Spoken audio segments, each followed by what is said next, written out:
So I'm going to introduce myself a little bit. So I'm Studio Black Flag's administrator.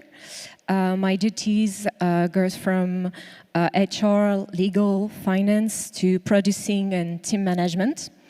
And basically, I do my best to ensure the company is smooth running and to shield everyone on the production from any possible trouble. I prepared a little presentation. Not sure how this works, though. So I'm here to talk to you about how to run a video game studio as a co-op and to present to you our proposal for it. So first, why making video game as a cooperative is important. Making a video game is a complex process. We're in an ever-evolving technical environment. We have to deal with the uncertainty carried by the creative process. We also have to deal with deadlines. And too often, when we aim for innovation and timeline, we forget about the well-being of game devs and social rights.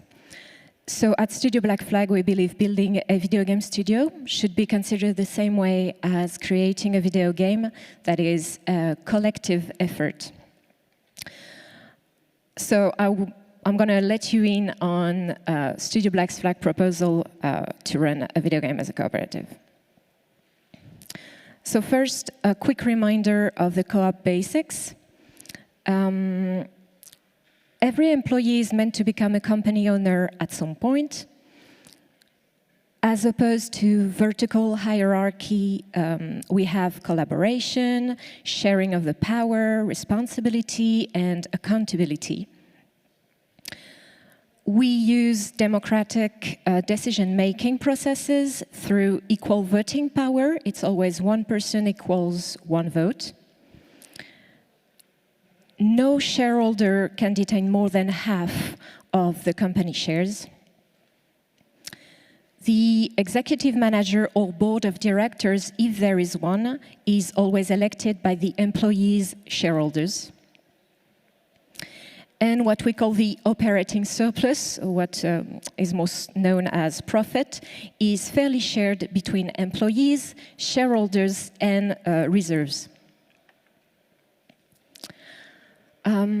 So what are the perks of being a cooperative? First, you own your means of production. So creative industries, they ask of their workers to give away their creation, which can be very frustrating if they don't get rewarded for it.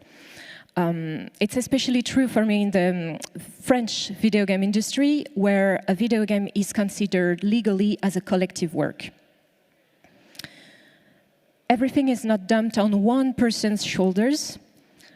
Each individual has their own strengths and weaknesses, and being a group of shareholders allow us to distribute fairly to share the workload and the mental load. Quality of life, because when you're in charge of your own company as a team, you can work together to create your own environment, something resembling you. And I mean, who would create a toxic environment for themselves? Of course, profit is important because you need to keep your business alive, but independence is a key word because when you don't belong to anyone, you keep most of your free will. Also, there's an idea of job security because when you're hired in a co-op, the current shareholder sees you as a potential peer. You're in for the long run. Now, that could sound contradictory, but when you are under the French legal status, which is called SCOP, you enjoy a real contractual flexibility, allowing them to kind of buy into the capital or withdraw from it quite easily. A French SCOP also must split its profit in three. At least 15% goes into reserves, A minimum of 25% goes to the employees, but it's usually in average more like 40% actually. And the rest is for the shareholders as dividends. But the fraction allocated to shareholders can never exceed the percentage of the two first fractions, reserve and employees. Also, when you're a French SCOP, you don't pay corporate taxes on the fraction you allocate to employees and the fraction you allocate to reserve. There's also some other tax exemption, like you don't have to pay the territorial economic contribution. Being a cooperative comes with a lot of challenges too. Matchmaking is one of them. You often hear that entering a co-op is like getting married. Finding fitting individuals to join you on that adventure, people who will share your set of values, your dreams, people who will like pour their energy and passion into your project is very difficult. It's also someone, when you hire someone, that's someone you're going to trust for sharing of responsibilities later on, so it's difficult. No hierarchy means everyone must act as a representative of the company and take part in making like tough decisions, accept responsibilities, but it also can create confusion on who's who, and it tends to lead to some sort of imposter syndrome sometimes. The difficulty when everyone has a say is that you constantly get caught in seemingly endless debates. Voting sessions and path to general agreement stretches out as your team grows. If you want everyone to have a voice and take part in decision making, you also have to help them grow into that position. You have to help your employees become shareholders. That's a lot of work too, because not everyone is a born entrepreneur. There's the question of the critical mass, because it's difficult finding the right size for a co-op. You have to have enough individual to strengthen and solidify the company and not go around in circle with the same few people. But the more shareholders you get, the more significant the challenges are.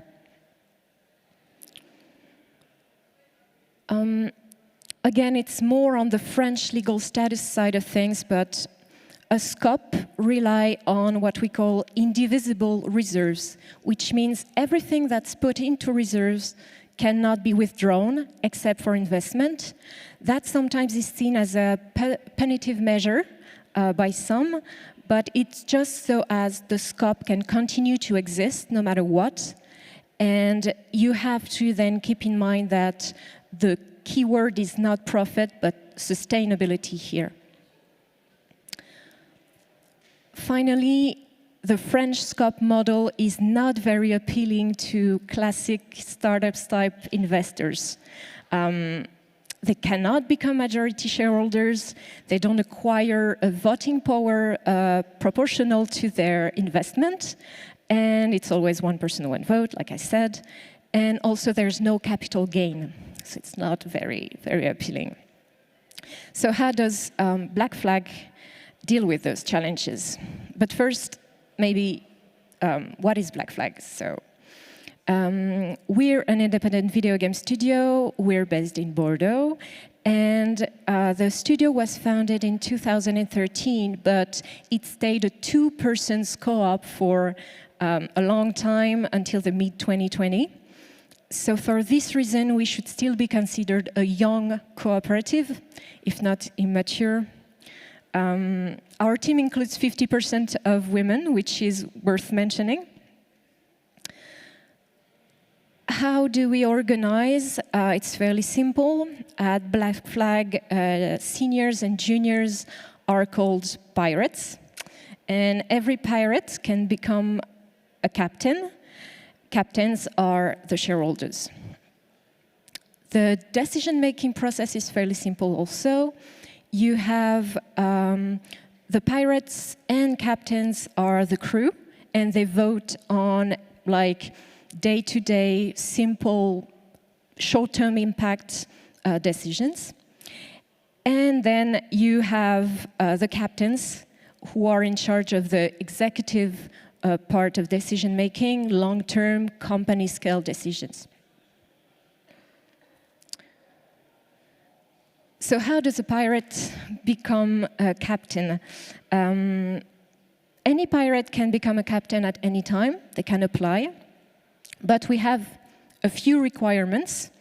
We ask our mateys to wait until they reach their second anniversary at Black Flag to present their application to shareholders. And actually, after 2 years, they are bound by their contractual, like their employment contract, to do so. Their application is then submitted to the captains, and it can only be validated if the vote is unanimous. It's very important. Also, if they happen not to be elected captain, they can simply return to their pirate status, and they are encouraged to apply the year after that. They can also decide to move on. It's a good point in time where you can have that serious conversation of, if you're not going to be a captain, do you want to stay with us? But becoming a captain is much more than being elected. We want to make sure that the pirates are ready and willing to become captains. I talked earlier about the importance of accompanying the member of a co-op to go from their classic employee status to a more like shareholder position type of status. And so it's not just about matchmaking and finding the right profiles, it's also pouring enough energy into helping them achieve preparation for that new role. So how do we do it? How do we try to achieve that? Like I said, as any co-op, we include every employee in some sort of decision-making. We also try to give them opportunities to experience taking the lead and shouldering responsibilities. It's especially important for juniors. We are 60% juniors at Black Flag, and it's very important and complicated sometimes to help them see past their own tasks and envision the bigger picture. So we have something we call the squad leader position. Each feature of the game is considered a mission, and that mission needs to be accomplished, so we give it to a squad composed by relevant workers. And in each squad, someone gets the title of squad leader. So what does it mean? A squad leader is not a boss. He doesn't get to boss around their team in the squad.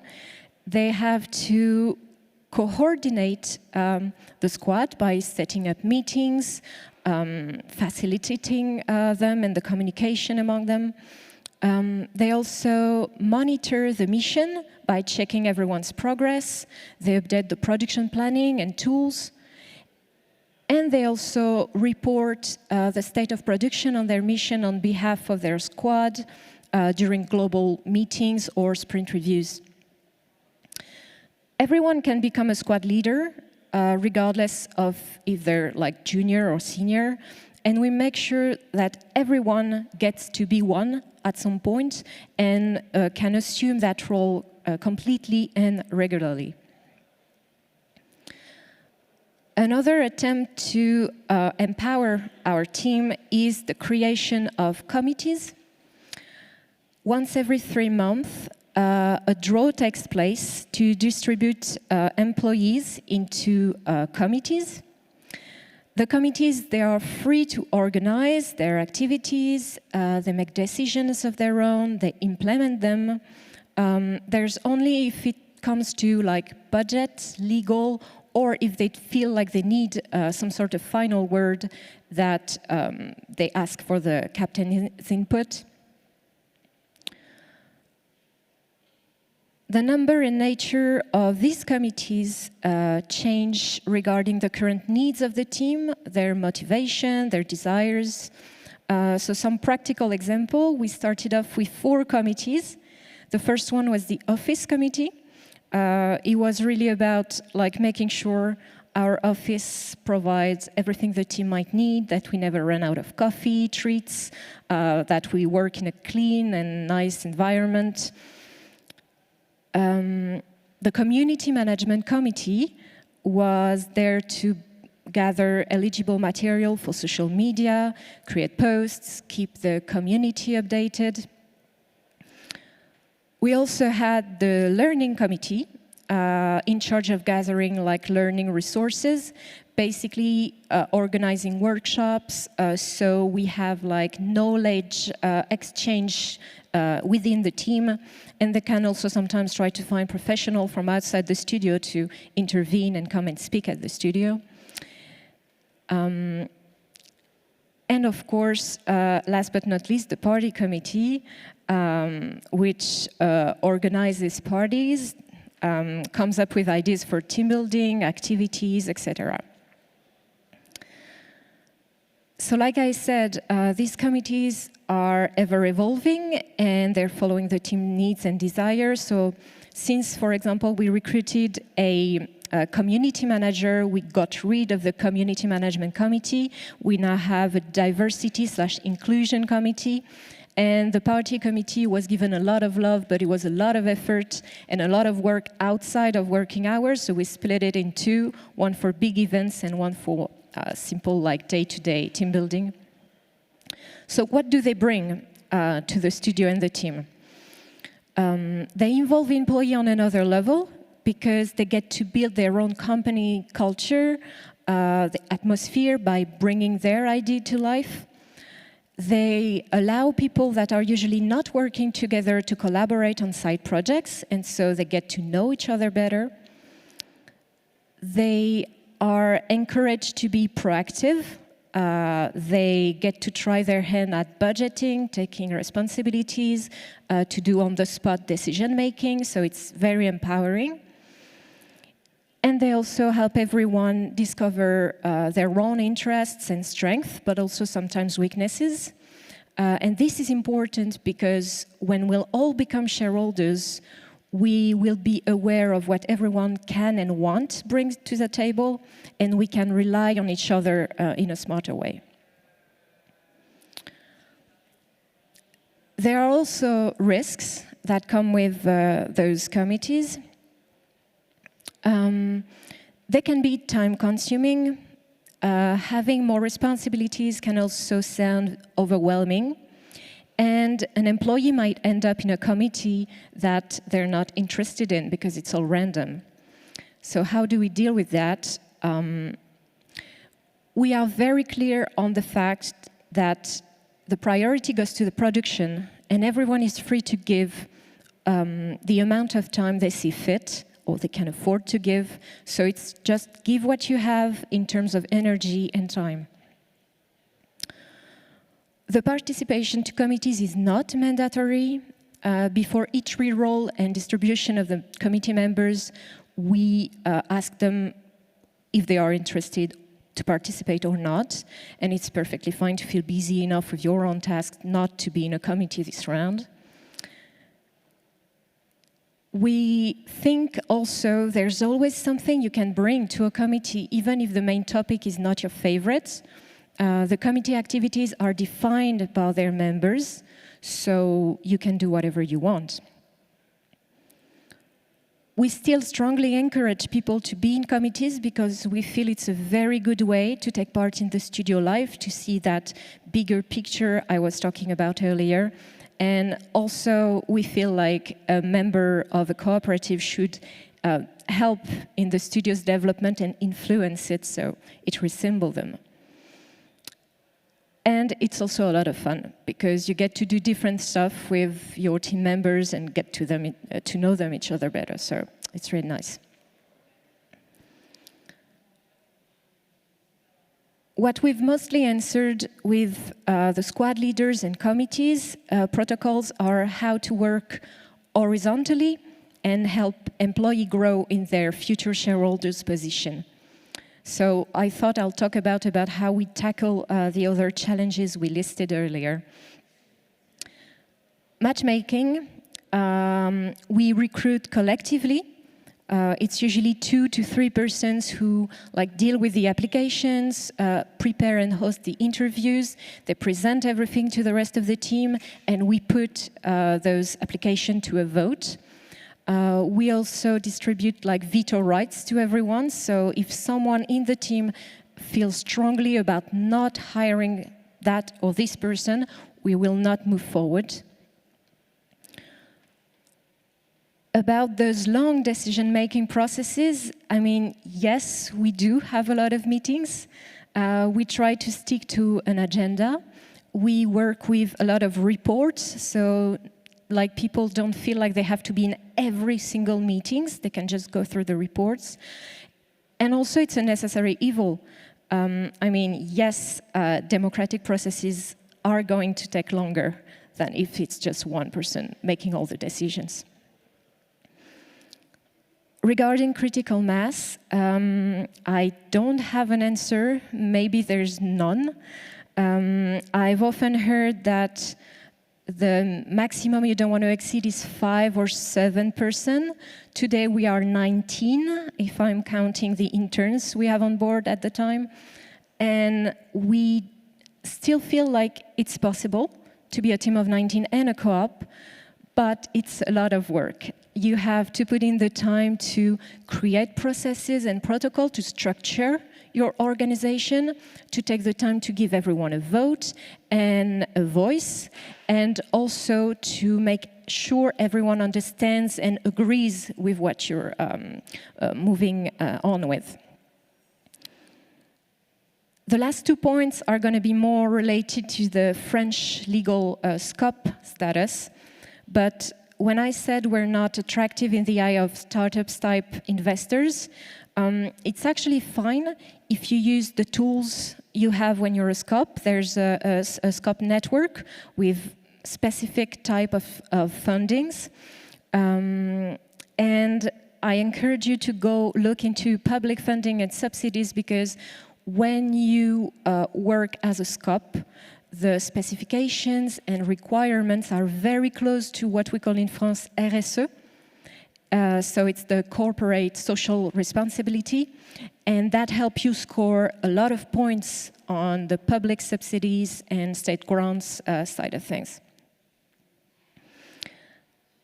My last point was about those indivisible reserves, and yes, sure, you have to want to be sustainable before making any profit. That's the key word.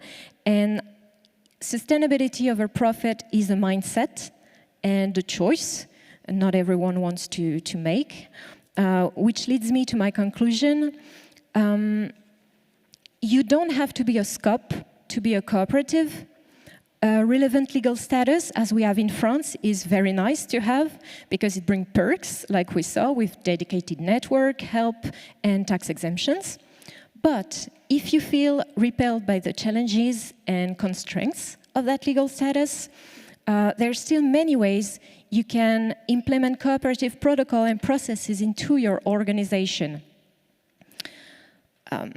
Making video game is a collective effort and cannot happen without close collaboration and mutual respect.